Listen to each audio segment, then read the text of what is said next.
she had to eat boys. And that was a real challenge for her because she wasn't used to that at all. But she is gorgeous, as you can see. She's got the typical beautiful orange eyes that you associate with an eagle owl. And today she's been flown by Simon. Now, the lovely orange eyes tell you that she's an eagle owl. Eagles, owls usually have orange or yellow eyes. And the ear tufts on top of her head is another characteristic. But that's not actually where her ears are. Her ears are pretty much in the same place as are either side of her face by her eyes. Ear tufts are just mood indicators, so they tell you what kind of mood she's in. They're up straight in the air, she's a little overexcited, maybe feeling a little bit broody. Flat to her head, she's a bit scared. Sort of half mask like there, she's feeling nice and chilled with the world. Now you'll notice she's quite pale. If you've seen a European eagle owl, they're much darker in colour and much larger as well. Amber's a girl and she weighs just over 2 pounds, so about 2 pounds 3. A female eagle owl, or European eagle owl rather, would weigh 3 times as much darker in colour because they actually live in forests and woods across Europe, which are very densely populated with trees and therefore very dark. This owl is more an open landscape, even occasionally rock faces where she gets the name rock eagle owl from. So you see very pale colouring, but there are some darker markings on it because nothing is a uniform colour in nature. Even rock face, you think of the white cliffs of Dover, there's different colours on those as well. So most rock faces have lichen and all kinds of things on, so she needs to blend into the background. And white flecks is a very popular disguise for owls. And the reason they want to disguise themselves is because they actually are very shy creatures by nature. They don't want to advertise their presence. If you're catching your dinner and you rely on stealth, you don't want to make a lot of noise, so you tend to sneak up on it. But they'd rather sort of retreat into the background and not be seen, particularly during the day. So if they're a nocturnal owl, during the day they want to sleep and they want to feel nice and safe. So blending into the background is actually a really good idea. Now, Amber, as you can see, is very happy to fly backwards and forwards over people.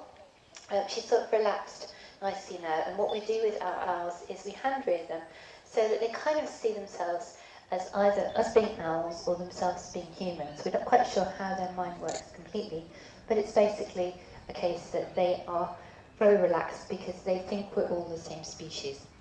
And that's great. It means that if anything frightens them or startles them, their natural reaction is to come to us, very much like a child, like wonderfully, but I guarantee this is one of the things you'll remember from the day. The amazing running owl. For those of you who are missing the Olympics, this is our tribute to Usain Bolt. The owl's not quite as fast, but she's very stylish. So what Sam's going to do is basically walk away from his owl and then crouch down, and Amber will run to him. Okay, are you ready for this, ladies and gentlemen? It is very, very cute. It's very dangerous, like a catwalk model. Now you'll notice she puts her wings up, and that's so she can actually balance. And although it might look a bit daft, there is actually a reason for doing it. If you're chasing something through a wood, and maybe you've missed, and you come to a patch of trees that are very close together, you maybe don't want to try and get back up on the wing, you'll miss your opportunity. So you chase it down on foot. If she was chasing something, she'd run a lot faster than that, but the wings help her balance. When we're actually training the owls, this is a very useful part of the training process. Before they can fly, so before they've got all their flight feathers, you can get them to run to you for bits of food. So they're already in the mindset, come to me, I'll give you food. And that makes a sort of fun process of training much, much easier. Now, you'll see that sometimes her little throat patch goes. She's not actually too hot today, it's quite a pleasant, cool day. But owls, of course, have got feathers right from the tip of their head all the way down to their talons. And so the only way they can lose heat is by opening their wings, where they've got little bare patches on their wings, and also by panting. And you'll see quite a few of our birds will do it on a really hot day, and that's so they can cool it down. And they actually have like a little throat patch which acts like bellows and pumps air over their wet tongue. Now we're going to get to fly up to the tree here, because we'd like her to go home, and we'd like her to go home doing something which is a little bit alien to an owl, which is to cross a body of water. So owls and water don't mix normally, and they tend to avoid it, so you don't get them crossing the sea. So lots of birds will migrate from one country to another. You don't get that with owls. But Amber is very relaxed here, and she knows down by her ovary, Ben is waiting with her dinner. So here you go, she goes all the way down, cross top, over the hedge. And that, ladies and gentlemen, is Amber, a rocky girl. So he'll come out on children's birthday parties, children's owls experiences, our owl experience, and even full days. And he's great at that. He's really cute and everybody loves him.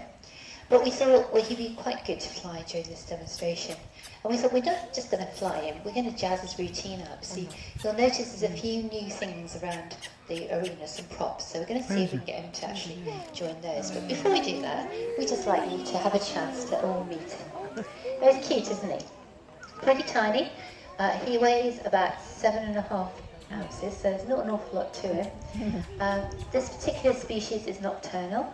Mum and Dad live down the bottom of the park. You'll see them sort of near the restaurant.